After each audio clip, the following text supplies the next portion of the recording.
to 2 girls, 1 guy, and a TARDIS. She nails it on the first try. Thanks.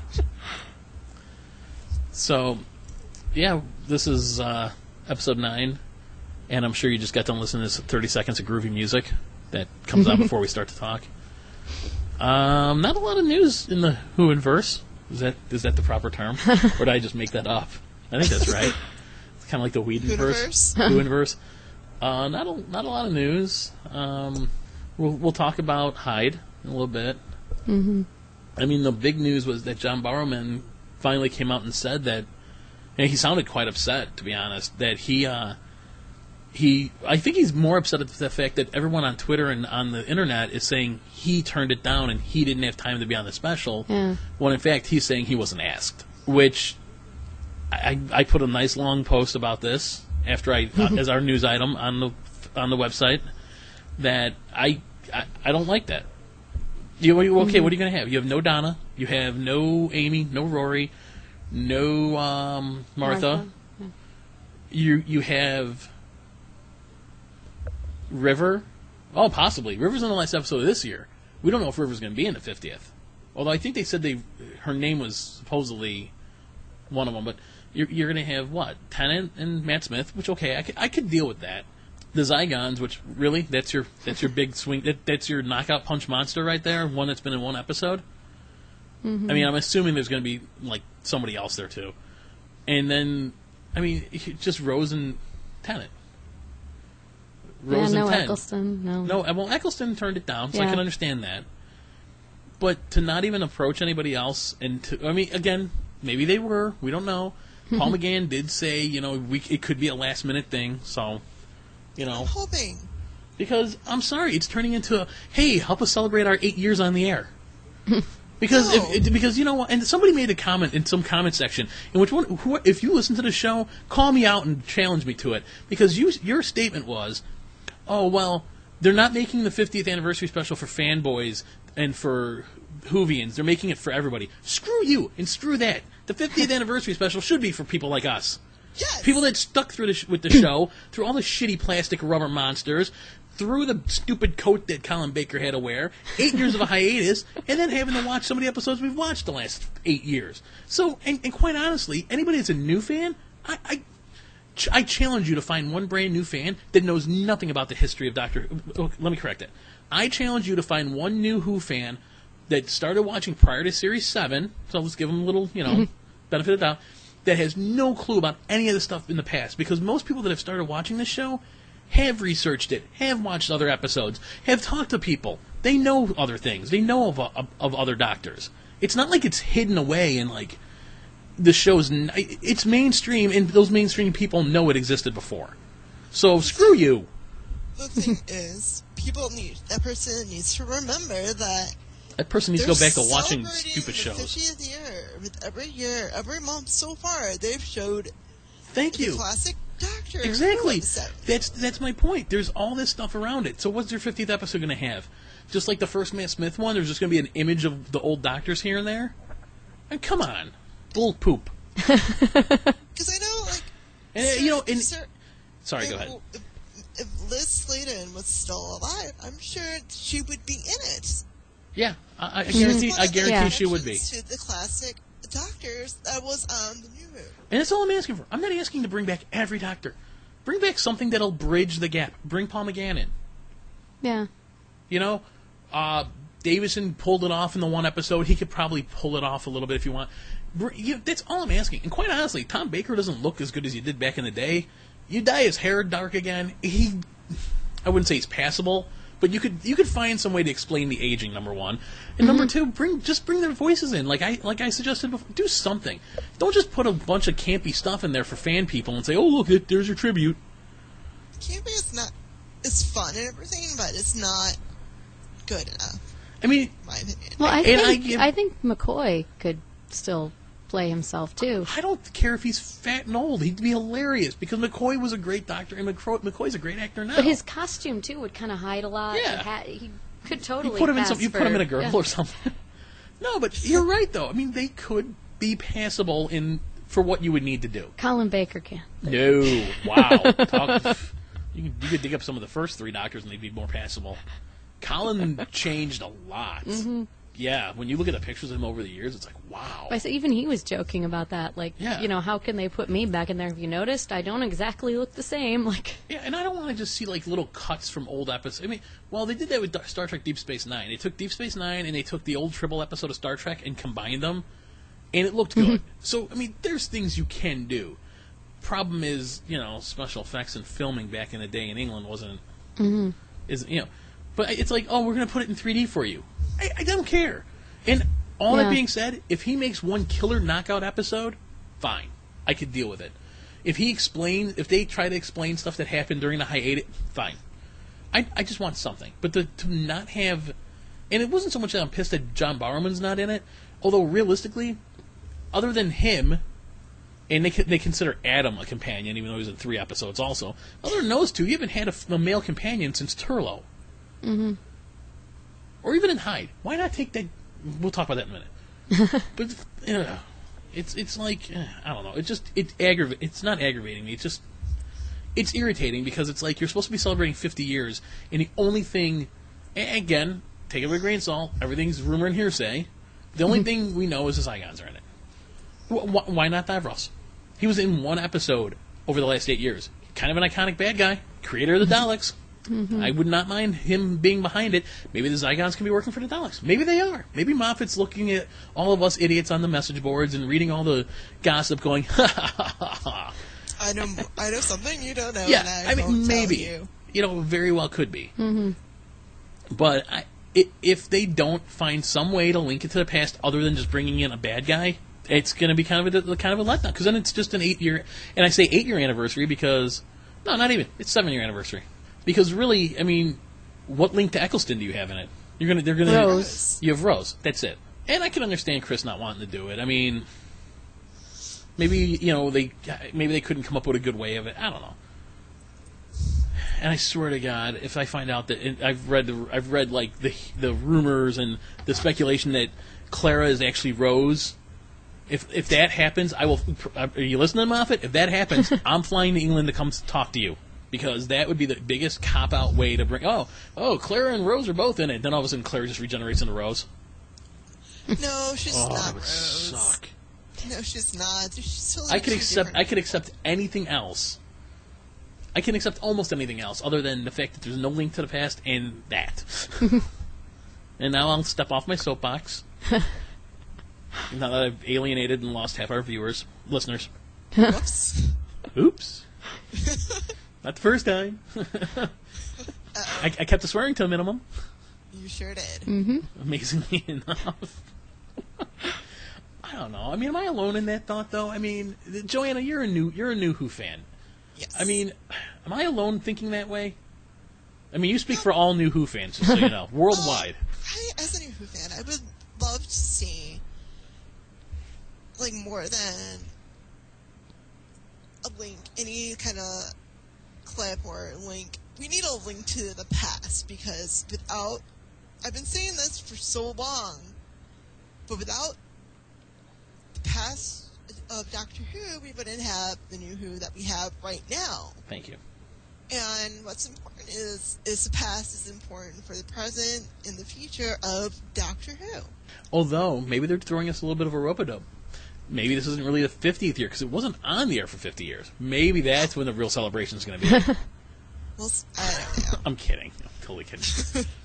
Yeah, I just... Because you're a new Who fan, too. I mean, you went back and revisited, but you came in the same way Joanna did. I just would... I guess my problem is that even though I know the 5 Doctors is not always the best story... But it's just kind of like... It was fun. Fun to see all the people. The interaction the between 3 them. Doctors. I just like seeing the Doctors... bicker and argue with each other. Meet each other and... Like that online comic. I don't know if either of you have ever had a chance to read it, and I thought I emailed the link to you guys.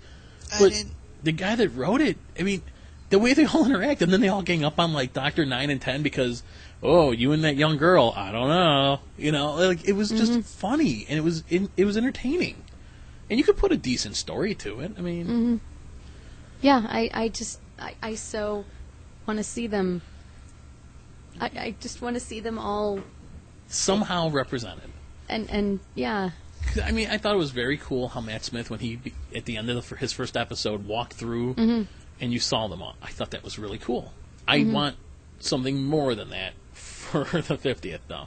Well, it doesn't seem like you'd have, like, that crazy a dynamic between, like, Tennant and Smith. It seems like you'd have to throw someone else in there to... Well, because they're both kind of goofy, really, aren't they? I mean, Smith is more absent-minded in a sense, I think. There was in Hyde, there were definitely times that I looked at Smith and my immediate thoughts went back to like Baker or Troughton or, you know, the older doctors, how they did stuff.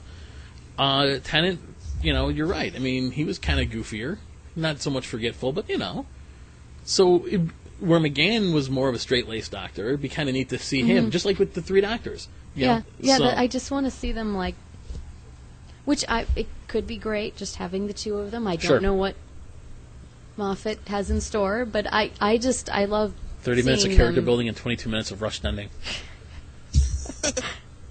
Well, isn't it 90 minutes now? I think they're saying it's a 90-minute special, so still not as much time as David Tennant got to first farewell. Yeah. Yeah. We know how I feel about the end of time. I would like to have seen at least that much time devoted to the 50th, but I would like to have seen Tennant leave on a full series. I think having those 4 specials for his going away, I don't think it really was done right, in my opinion. You know, it's kind of like, okay, you know, Eccleston resurrected it and made it popular. Tennant took it to that next level. And then it's like, okay, well, yeah, go ahead and go do Hamlet. We'll postpone our season and we'll just do specials. And then, oh, you're not going to come back. Okay, fine. Well, you're not going to come back, and it's show, and no one's coming back. So we'll just do a big farewell episode, and then you know, I thought the end of time would have been like a good parting episode for the Doctor, and then regenerate, and then we had Matt Smith. But I just think the way he ended up having to regenerate was ridiculous. Like the whole reason for it, because didn't he absorb radiation in how many episodes? Thanks, Wilf. Now this radiation, and then, you know, he's like, oh, you silly old man. He's like giving Wilf all this shit. And it's like, oh great, now that guy's like 80. He's got a couple years left in his life, and he's going to be guilted about you having to regenerate. Well, I didn't like the whole thing when he sat there and regeneration. It's painful. You die. I'm like every other doctor pretty much is just like, wink. Okay. Is it just me, or have they gotten more violent with the regenerations? I mean, this last one destroyed the TARDIS. That never happened. I mean, even when Eccleston... I mean, I like the effect they're using, but it's like, wow, the TARDIS regenerates at the same time now? Yeah, it was... I didn't like that they made it like such a horrible thing. I was like, every other doctor, it was like, okay, they didn't want to, but they were like... Oh, number 2 was pissed. Yeah. They forced him. But that was different. He was, like, forced to. He didn't... No, that's what I mean. Everyone else, like, kind of accepted, okay, I'm going to have to regenerate. And, you know, it was kind of... The whole the I don't want to go comment was, like... Watching it, I'm like, oh, I feel for you, man. I don't want you to leave either. But then in my head, I'm like, but you're not going... You're still you. I mean, you still, like, have the memories. And your personality will be... It's still you. You're not, you know... I mean, he got along fine with Sarah Jane after he left her in the wrong city all those years ago. But, I don't know.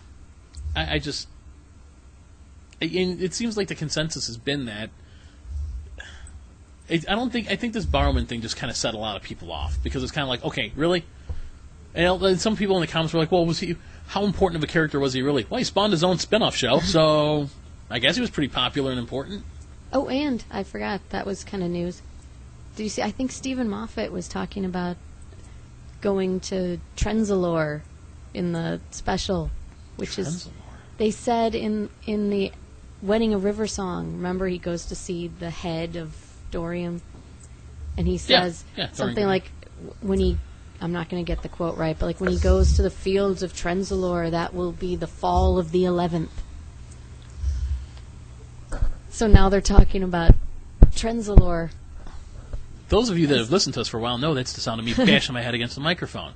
So I'm really hoping that he's not still... I thought we put the regeneration things... To sleep? Yeah. Why does it have to be so dramatic? I mean, most of the time when they regenerate, no one really knows. It just happens. It's, oh, wow, that happened. Mm-hmm. Except for the only time you knew something was up was when Baker was turning into Davison because you had the Watcher following. But, I mean, traditionally, it's not like there's so much foreshadowing and foreboding.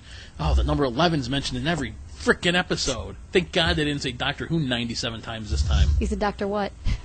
That was, yeah, but he's just like, if you want, Yeah. and he walked by. Perfect. Yeah. I like that. That was good. They mentioned 11 in this one, though, too. Yeah, a couple times. Because it starts out, it's 11:04 Yep. the time. I was like, really? We're starting with 11? Yeah. And whiskey's the 11th worst thing because Yeah, it's the normal 11th conversation to say, Yeah. well, that's the 11th worst thing. Yeah, but they did... I read that somewhere where Stephen Moffat was talking about the fields of Trenzalore, and I'm like, really? We're actually going to... Like, does that mean regeneration what? soon, or Are you trying to, like, throw your audience off by saying it? I mean, why not just not say anything? I would rather not have anyone say anything. I love the speculation. I love the idea of the fans saying this could happen. This But could I don't want happen. it. I don't want it to come from Moffat. No. I don't think the showrunner should be playing that game. No, please no. And that's what he does. And I don't yeah. know. I mean, it's like when, even Tennant, even the other cast members, they're like, well, maybe, yeah, maybe, no, oh yeah, no. It's like, even that is kind of like, okay, if you're saying something and they do want to put you in and they don't want you to say it, they're gonna get pissed. So, but I don't care about the fans speculating and stuff. I do it all the time. I mean, we do it on the show all the time. That's what fans do. I mean, people that don't understand that, well, sorry, but that's what we do. That's how we are. I wish my head was wired differently where I couldn't do it. But if I'm the front runner of the show, or the runner of the show, I don't think I would be participating in that. Yeah, I was just kind of surprised when I was looking, and I'm like, really? Stephen Moffat's bringing up Trenzalore again? I think that was it. But with all the planets and stars that have been named in the known galaxy, do we really need to just randomly make up stuff? I mean, remember back in remember Gallifrey had galactic coordinates that kind of made sense? Which apparently are in a Mighty Morphin Power Rangers episode. So, Ken posted it on Facebook. Did you see that, Joanna? No, when? I think it was Ken that posted it. Give me a second. Let me see it. Let me see if I can find it again. I found the quote about Trenzalore. He said, "There's often an element of throwing in some lovely names and then figuring it out later. But I've always had a sort of plan for the Doctor and Trenzalore. Things will be resolved. Things I've left hanging in plain sight, and sometimes not in plain sight, will be tied up." That's what I have in front of me right now.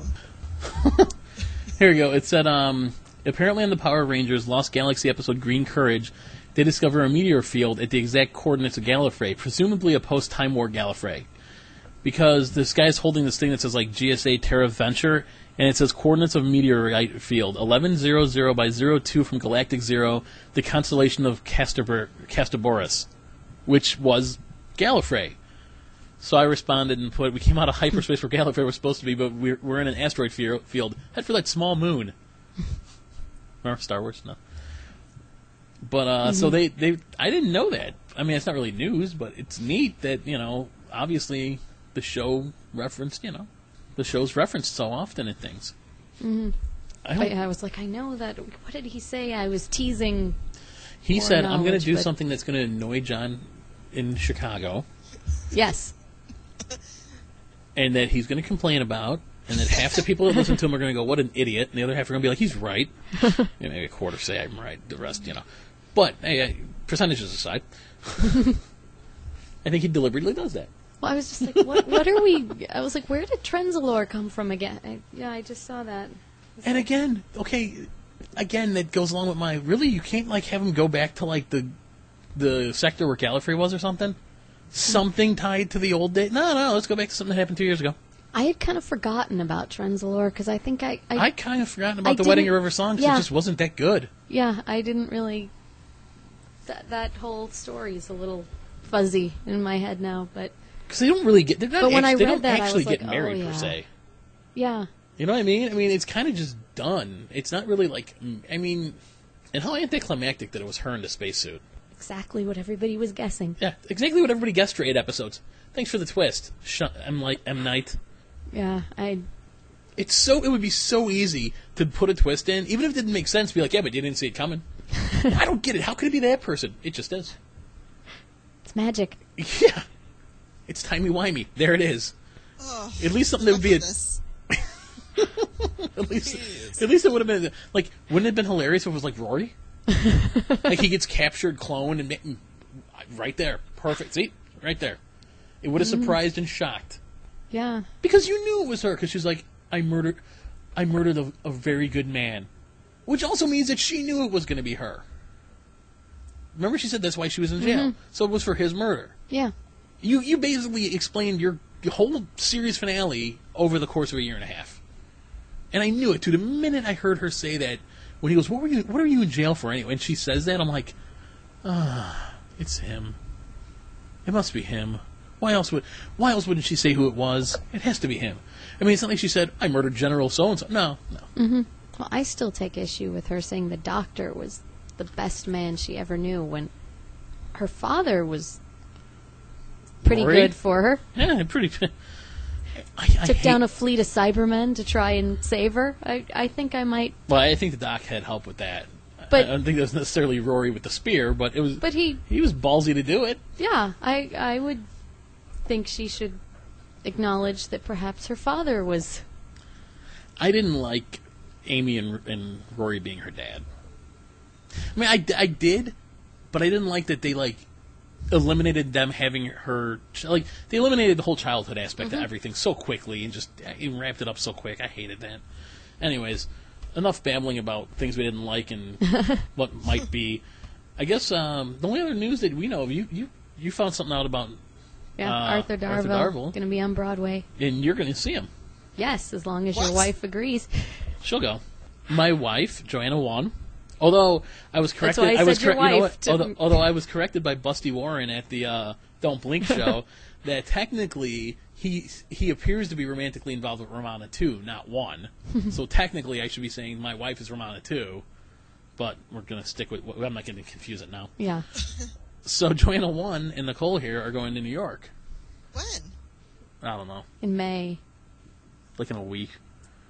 No, wait, when, May? Is it May? Yeah. Like that, near the end of May. Yeah, it's like mid-May. maybe in 3 weeks or so. Yeah. Yeah. Oh, that's kind of cool. What show is Arthur going to be in? He is in Once. I was before. So he's singing. Before you said that, I was going to just go. Ironically, he's playing the lead in Arthur. So, like, is that the Once Upon a Time musical? No. Okay. No, it's you said that with such an disgust. Irish pub based on a movie. But yeah, I was like, oh, he's singing, and I think his character has to play the guitar too, so he has to show off his musicianship on the stage. You know what I would do? It's in a pub in Ireland. I would have at some point when he's drunk, just you hear like the TARDIS sound for a quick second, and then it just goes away. For like the 4 people who know him from that are going to be there. Yeah, I saw that, and I was like, I really hope Joanna will agree to this, because I'm like, now I know what I want to see. She'll go. I don't think you're going to have a problem with that. Because, I was like, because he just started Tuesday. So, yesterday, right?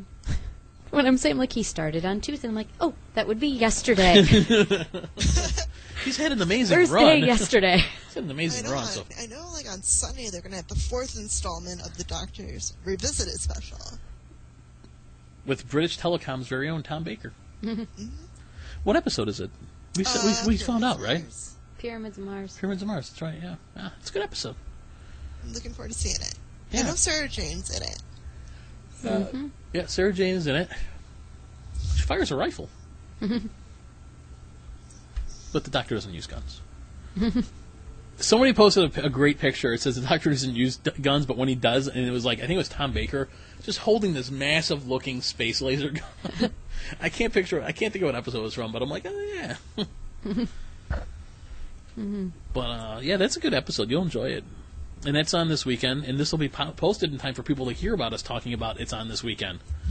7 o'clock. 7 o'clock, Chicago time. BBC America. So let's just get into Hyde, I guess. We all agreed that Cold War was good, right? Yes. Let's hear some impressions about Hyde. I liked it. It was kind of scary, kind of like weird in a good way, and I enjoyed it. I mean, I loved how they were trying to find the girl that was fixed in time. Back to that kind of stuff. Yes. Which I still have issues with that, because the Cold War could erupt. That was not a fixed point in time. Anything that the Cold War didn't erupt into a full-out war. But this one time traveler is a fixed point. It's a fixed point. It seems rather random, the fixed points versus the non-fixed Well, points. I like the fact that he's been to Pompeii like 7 times. Yeah. Yeah. But that's the one And the thing that eruption always was caused by gets me. 7 different things. Yeah, I agree with that. I just watched it, actually, like an hour before we started recording. And I enjoyed it, but there's lots of parts of it that made me think of the Ninth Doctor episode with Gwyneth. Like how they thought they were in an old house, they thought it was ghosts. I mean, and that's not a bad thing. And, it definitely seemed to have some, concept from that, which was kind of neat. It was a haunted house thing. Didn't they kind of have a similar setup in, like, which one was that? Image of the Fendal, I think, with Tom Baker? Think There's so. another one that was, like, seems like it's supernatural, and then, of course, there's always... An explanation. And I which liked the way it was I knew was explained. coming. Yeah. I didn't really think there was a ghost. No, but- I thought it might have been like some... Thank God it didn't turn out to be Cybermen. But I really thought it was going to be... Yeah, I thought for sure it was going to be an alien or something. I thought it was going to be that alien, the creature that they showed, because they showed the creature in the house. So I thought maybe it had something to do with that, which it does. But, yeah, it was a little on the spookier side. I want to know where... I can't wait to see where he's going with Clara and the TARDIS. And I have a feeling that it's the TARDIS knows something about Clara that no one else does. Because the TARDIS sees everything. Like, well, if you go back to the Ninth Doctor, I mean, all of time and space, the TARDIS can see at one time. So... Well, she gave the little clue about the only water in the forest is the river in the Doctor's wife. It was supposed to be the clue about River's name. The TARDIS did? Yeah. Like right before she leaves the body and goes back to being just the TARDIS, she says the only water in the forest is the river. I vaguely remember that. So she knew what was coming with that. Yeah. Thanks. She could have given a less cryptic clue, but... And perhaps saved a lot of bloodshed and, fighting. So I'm curious to see where they're going with that. Could Clara be another Time Lord? But, I mean... Could Clara perhaps be, like, the Ronnie or something? It doesn't seem to make sense when she's exactly the same throughout but that's time. Not, but what if it's... Oh, see, that's the thing that throws it. Like, I could see if she was, like, her, but, like, in that, like, the fob watch kind of thing, like the Doctor used, then she would know that she was, But the TARDIS could possibly know, So... I mean, the TARDIS seemed totally clueless as to Rose's power, didn't she? But, yeah, I don't even have a theory about what's going on with Clara. This is one case where I'm going, okay, Moffat can completely surprise me with this because I do not know. But like he talks to the empath at the end of the episode and says, "I need you to tell me about her." And she's a pretty perfect, normal girl. He goes, "That's it. There's nothing else." Like, yeah. But see, that would make sense if this was the first Clara. But I'm wondering if somebody is taking her and cloning her or something, and that's why you see the one in the future, the one in the past. Mm-hmm. Yeah, I don't know. And of course, the Doctor has a sliver of ice in his heart. She was able to read that about the Doctor. There was one part that totally reminded me of Poltergeist. Was when he hooks the rope on and jumps through the wormhole. Because that was kind of like how they rescued the kid. They had the rope but yeah, no. I didn't think of that till you said it. And I'm like, oh yeah, and Poltergeist, they were. But yeah, it wasn't. And I think you said exactly what I said when it was over. I was like, I could have done without the monster love story. Yeah, there was no point really for that. I thought that could have. The monster effect didn't look bad. I mean, they did a pretty decent job. But it was. But it was pointless. That was where the story had it went nicely. Everything was developed. And they're like, shit, we have 3 more minutes. And then at the end, they tacked on this monster story that I was like, where is he taking them? But you never saw. You saw him ring. You don't even know. What is his plan here? And how is he so sure that they were harmless?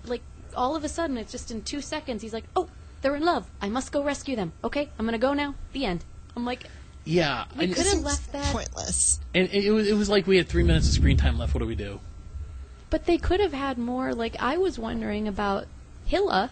It was like, well, where was she going in time? Why was she there? Was Was she the first time traveler from Earth? I was like, they could have developed her a little more and just cut the monsters. I could have done without she's your great granddaughter also. I mean, it was a neat little touch to explain the psychic connection, but because he's like, it's blood and blood. When you have 6 greats, there's not a lot of blood there that's shared anymore. But she's empathic, psychic. My wife, her great grandfather, I think that's the right amount, was Spanish.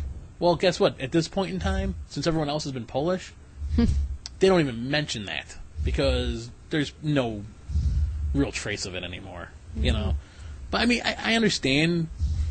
That why it was there, so I could. Yeah, it was okay. I mean, you could do without it. It was like take it or leave it, because I kind of would have liked to have seen her hop on the TARDIS for the rest of the series. I'm just aching for another companion to be. I hate having just him and one companion. I understood it with Eccleston, because he was brooding and broken, and I get it. But then he picked up Jack, so. But he picked up Jack, and he picked up Adam. Yeah. And then Tennant. Mickey. Yeah, Mickey for a while, and then Tennant had Rose, and didn't was Mickey with them at all? Yeah, Mickey was with them because then he left to go in the alternate universe. That's right. Cybermen. I mean, so even with Tennant, you had multiple people on the TARDIS at certain points.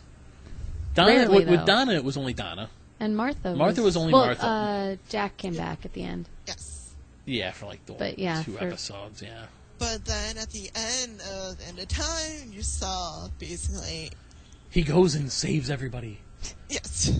That was it. Maybe that's what the special is. Maybe Smith and Tennant make a list of all their companions they wronged, and they each take half the list, like a bucket list, and they go back in time and save them. Anybody find out? Keep them busy. Anybody find out if Matthew Waterhouse is in it? They save Adric. I mean, yeah, I just always thought it was nice to because it's like this podcast. Could we do an episode if one of us isn't here? Okay. I don't think since technically since I have so much together, it's more fun when you have it with the 3 of us. Well, I mean, I was going to say, to be fair, if I'm not here, we can't because I have the equipment. But if it's just could me and Nicole do an episode, or could me and you do an episode? Yeah, we could, but we couldn't continue on that way because you're right. It's another dynamic having that third person. It's a different point of view. It's a different perspective on stuff, and that's what the TARDIS lacks. It's black and white. It's either the companion's way or the Doctor's way. There's no one in between as a foil going, well, wait a minute, maybe you need to take a step back, and you don't have that. And even when Rory was there, half the time he didn't say anything. He was just such an underused actor. Mm-hmm. But we were talking about Hyde. That's so good. And but I like that it was a time traveler. I get that. How did she wind? Did we find out how she wound up there? No, that's what Nicole was saying. It would have been nice to have found that out. Well, he left that with kind of early time travel. She's a pioneer. So something obviously went wrong. Was she the first one? Did something go wrong? How did she get to a different dimension? Yeah. That was where I was like, you could cut the monster storyline and develop her a little more, and then... that was all fine. How come the Doctor never appeared in the ghost story? Shouldn't people have seen the image of the Doctor then, when he's running around too, after her, or with her, or... Probably, but he was only with her at that very end, so I think you would have only seen it in the photos they had.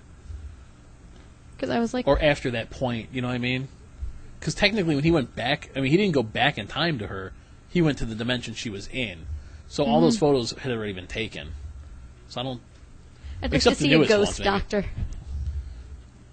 But yeah, I just would have... The monster thing felt kind of like... Just thrown in. Yeah, at the end. Like, it was kind of like we need to some... make it more of a love story. Well, I think it was thrown in because we need a reason for her to be running. Mm-hmm. And what is that reason? It couldn't... Apparently, it couldn't... Where's her ship? Maybe she was, I don't think she was using the little... Why was she wearing an all-white outfit? I mean, there were questions that could have been a People little... did in early time travel. Why were there no badges? No patches saying anything? I mean, like... all that aside, you know what? All that aside, it was a good episode. Mm-hmm. I could have done without the monster story. I do find it funny, though, that I was reading...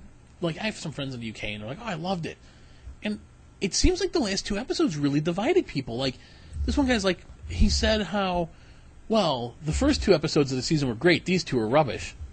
I'm like, really? Because I thought the first two were ridiculous and had no plot. And it's like, so I started looking at other people's comments on other Facebook pages and stuff and going through, you know, our many fans. But I mean, I started going through, like, reading other people's thoughts, and people either really loved it or hated it. And same with last week. It's like, I look at these two episodes, I'm like, how could you not like these? Mm-hmm. I think these two were great. I mean, the first two were... I can get past them and say they were fun. But they had enough... They were Swiss cheese when it came to plot holes. See, as I think I said, I did not like the Rings of Akatan. Well, again, it was Swiss cheese. I liked the first one. The first one was John, fun. I liked. I didn't like the second one. It just it didn't work at all. Yeah. I thought the first one was fun, and yeah, granted the title really didn't have anything to do with the episode, but it was a neat way to do it. The second one, I thought kind of the same way as you. I think I liked it a little more than you. Yeah. But there were so many things that just were not explained at all. And then Cold War was just great. Mm-hmm.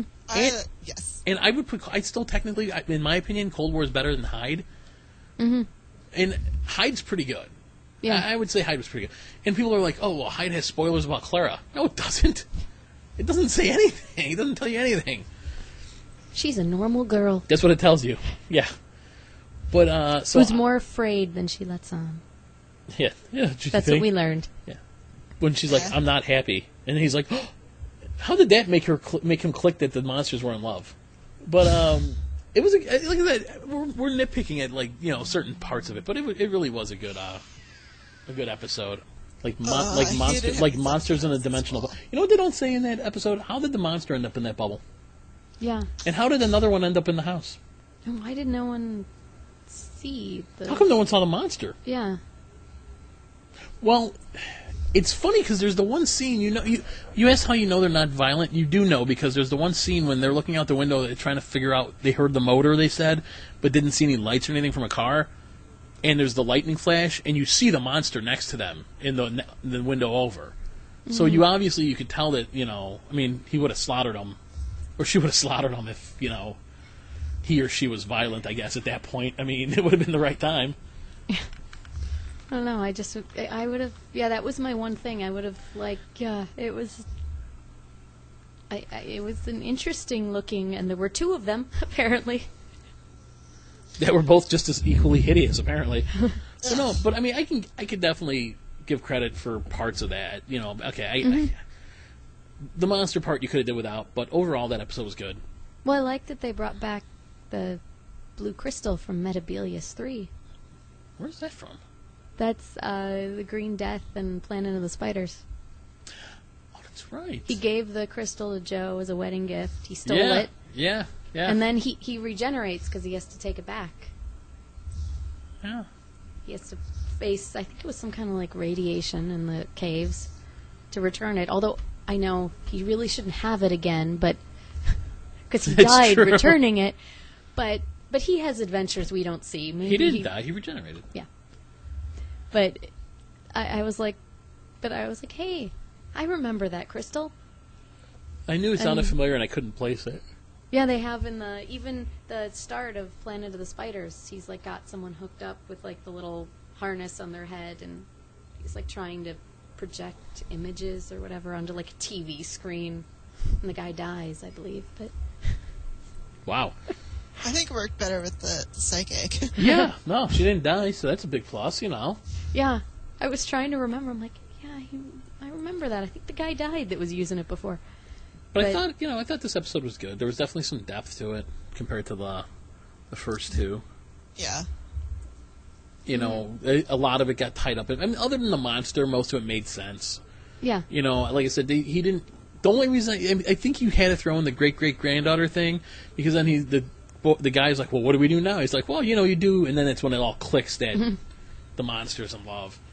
So, which seemed like a huge leap. That he just knew. And how long is that universe going to hold out? Yeah, I thought. Well, I know he said that time passed like slowly here. Like the universe was only going to last. It seemed like a few minutes, but to us it was. So I guess he would have time to go back because it's only been probably like a second since he left, if even that. I would have liked to have seen the sales pitches too. Okay, I know you felt like you were going to die twice already doing this. We need to do it a third time to rescue the monster. And you need to be able to hold the field long enough to get the TARDIS in and out. What's the TARDIS? It's that box. Just don't ask. We don't have time. So, I did find it funny how most episodes, especially most classic ones and most Big Finish, somebody would have kind of questioned. I mean, I know he kind of explained it away quickly, but the guy, the scientist that was there or whatever he was, I'm surprised he should have at least been like, wait, you went through time? What? You know, like it was just like all like, oh, okay, time travel's impossible because of the paradoxes. They resolve themselves. Oh, okay, and it's just like he takes his word for it. So, I think it's kind of was like, okay. I think it was we don't have enough on-screen time to explain anything, so we'll just have it go, which is fine. It didn't make a big difference. No. Everything I've complained about to me is just like little nitpicky things. It's not even complaints. It's just kind of like things that are kind of funny. Mm. But next week is the episode I've been kind of wanting to see, Journey to the Center of the TARDIS. They showed some scenes of it. Looks good. They showed those creatures on the TARDIS a little bit. And actually, if you don't like spoilers, don't go to the link. But on our Facebook page, please follow us. We're trying to get 100 followers in the next 30 days. Because one of the three hosts decided it was a good idea to try doing that. This guy. Hey, we need to build our fan base. I want to move up from the 490th podcast about Doctor Who into the top 200 by the end of the year. I think that's. I don't actually know where we're ranked. I don't know how many there are out there. Luckily, there's a lot of them not being recorded anymore, like Phil's. But when Phil starts coming back, we have another competitor. Uh-oh. Dun, dun, dun. Dun, dun, dun. But there was some photos released of the episode, and one of them shows. I guess if you don't want to hear this, I don't know. Don't listen for a minute. Earmuffs. But it's one of them. Down? One of them showed a picture of a book that they find in the TARDIS that has one phrase on. Well, is it one word or two? I guess it's one word. One very important word: Time War. And it seems like some sort of journal or tome or something of the Time War. So I wonder if that book is going to be seen and played into the rest of the series or in the 50th, or if they're just going to be like, oh, that old thing, and just do it to get everybody thinking and speculating.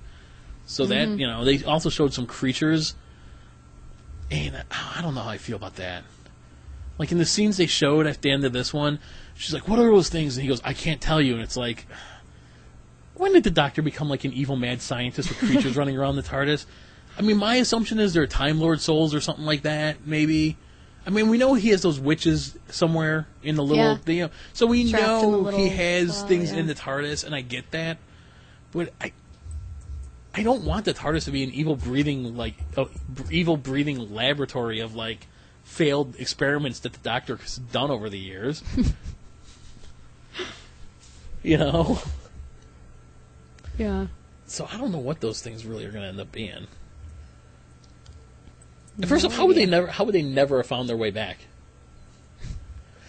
And I'm kind of curious to see what the center of the TARDIS is going to look like, because doesn't she tell Clara something about her heart that would die or something if she goes into the other universe for too long?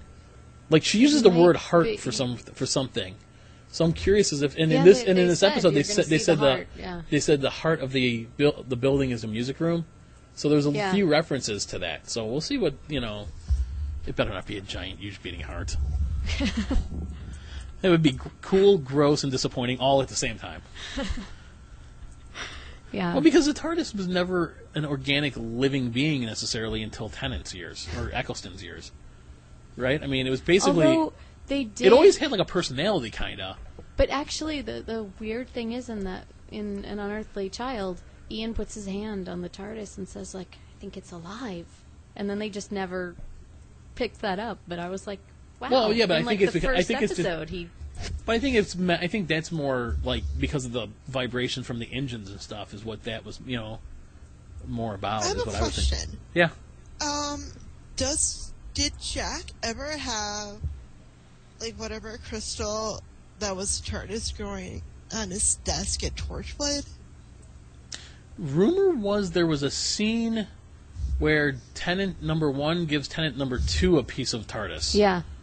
And it's like a deleted allegedly it was scene, filmed, and some people are like, well, it was filmed, so it counts. It's like, well, It's it was on the never in the DVD. Oh, it is on the DVD. Yeah. But is it in the I saw episode? that. No. It's See, like a deleted scene from the episode. See, that's a questionable. He gave him a piece that almost looks like coral or something. Yeah, And it's like, yeah. here, grow your own TARDIS. But the thing is, he still only has one. Well, can that doctor regenerate? No. Why not? No. He said he'd age and How do they know? die. Because the doctor knows everything. But why? Then think about how many thousands of years it would take to grow a TARDIS. I mean, maybe that's why Davis didn't put it in. But I mean, ultimately, they don't know if he's going to age and die. Just because, all they know is he has one respiratory system and one vascular system. They don't know what's going to happen. So that's an interesting thought. Did Jack ever have a piece? I heard that same statement made by people. I don't remember. I think there may have been something on Jack's desk that people assumed was part of the TARDIS. That doesn't necessarily make that it was. You know what I mean? Because I don't think it was ever specifically said that, oh, that's part of a TARDIS. Because really, who would know? Yeah. I always thought, like, it was living. I mean, it makes sense. It has personality. We saw the personality. Wait, it does now. Okay. Because throughout the rest of the years, I mean, there were electronic panels that opened everywhere on the walls to fix things, and it had a personality that a machine would have, like your car. If like my car, my car has a personality. Sometimes it runs great. Sometimes it acts up. That is how the TARDIS always seemed to me. Was it really alive? I don't know. Because then isn't it kind of like servitude and slavery and all that? I mean, you have a being trapped in like your machine to take you wherever you want. Doesn't it just open up a whole other can of worms we don't want to talk about? Yeah. Possibly. But yeah, in the new series, yes, it's a live living creature of some sort, Okay. of some And we'll go along with saying, well, I mean, because that's how it is now. Yeah, we'll say yeah, it is. I mean, and like you said, Ian said it felt alive. What's something alive feel like? I don't know. I just It's remember warm. that I don't know. Ooh, all the way back in the very first episode, they're talking about the TARDIS being alive. They say that they didn't want to show that. A lot of people said that they didn't want to show that episode because it was too boring to show for the heart. I think that's a great episode still.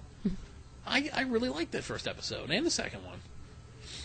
But yeah, so But then you start getting into the cavemen, still, which might not be the best episode, where the doctor thinks about killing one with a rock.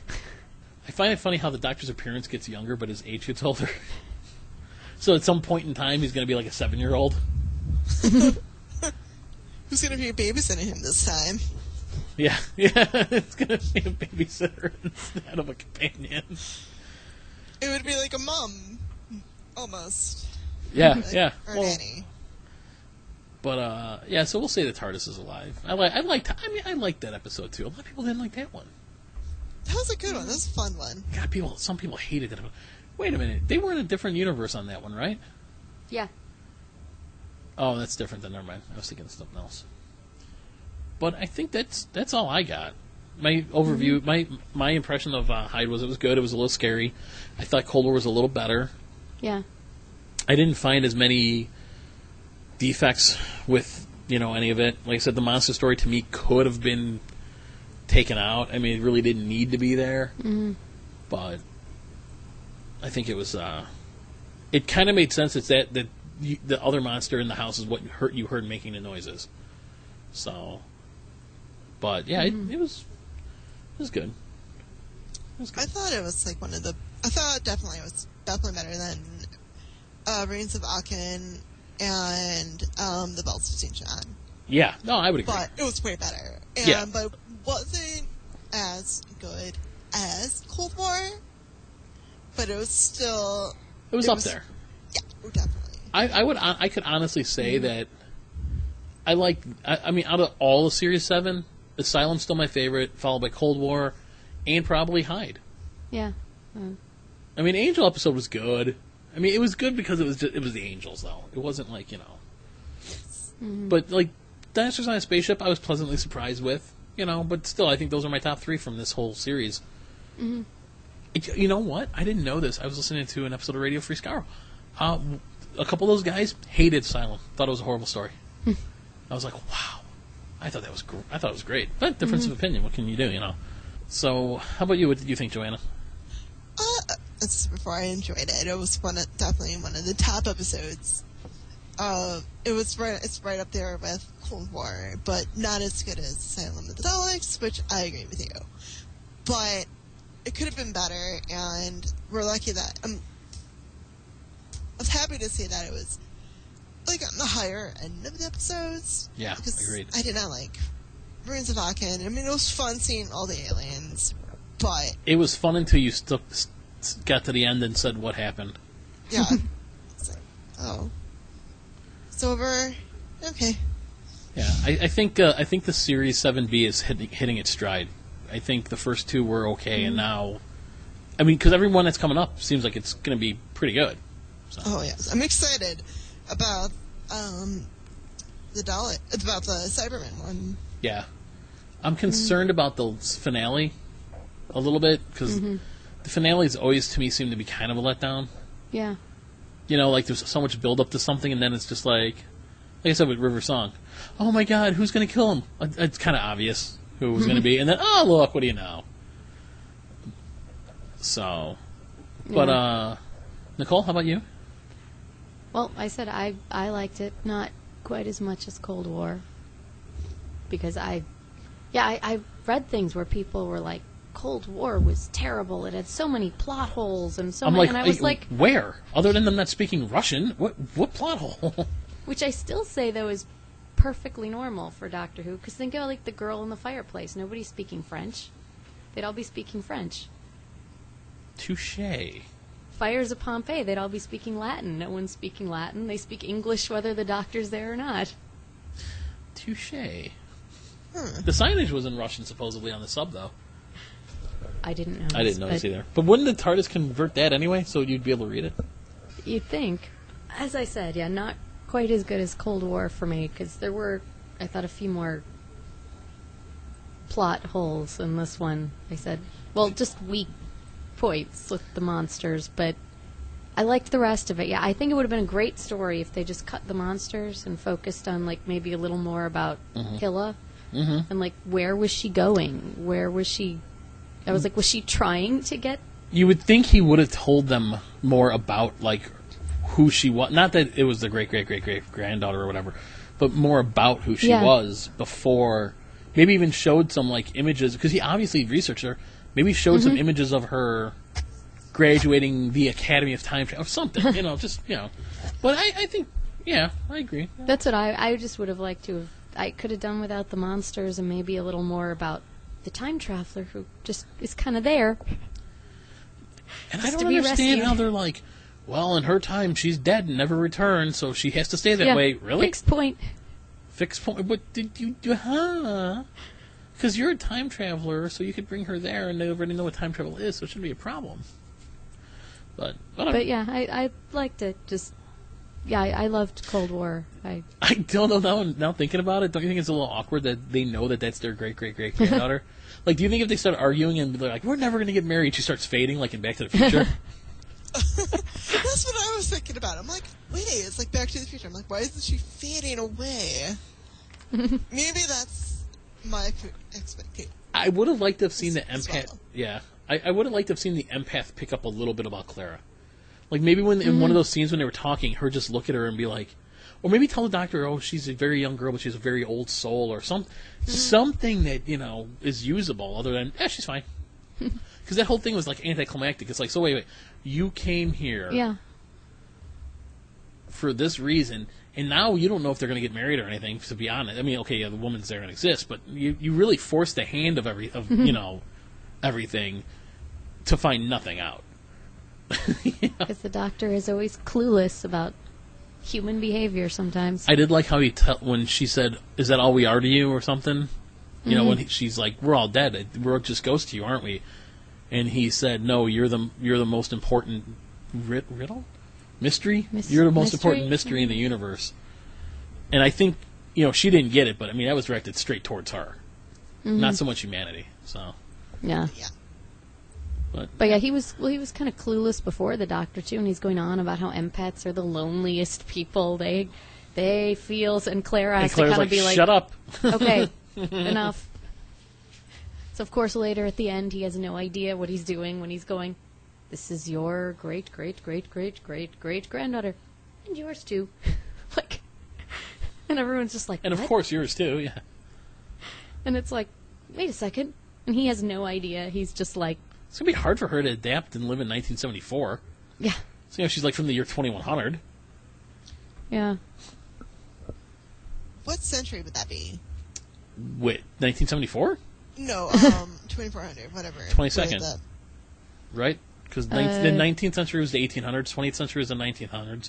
We're in the 21st century, which is 2000. So it'd be the 22nd century. Okay. Yeah. I'm thinking about... It's the 11th century.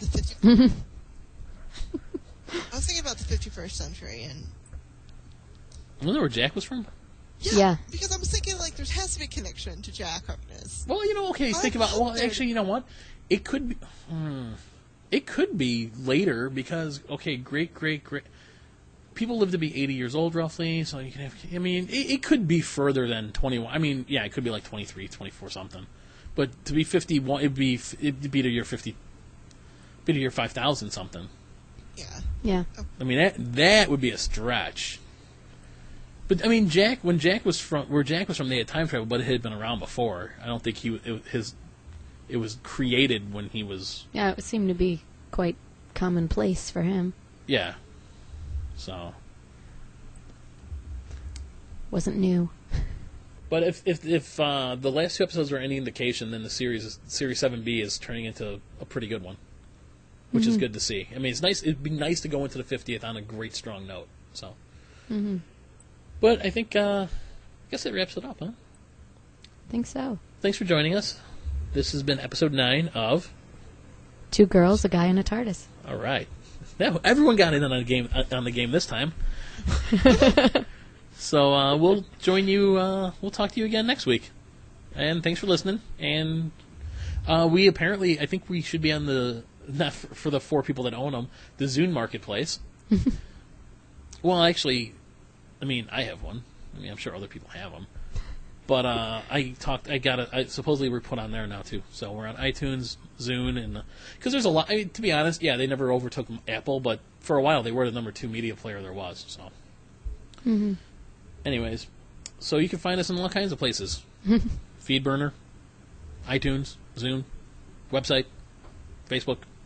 Anyways, so we'll talk to you next week.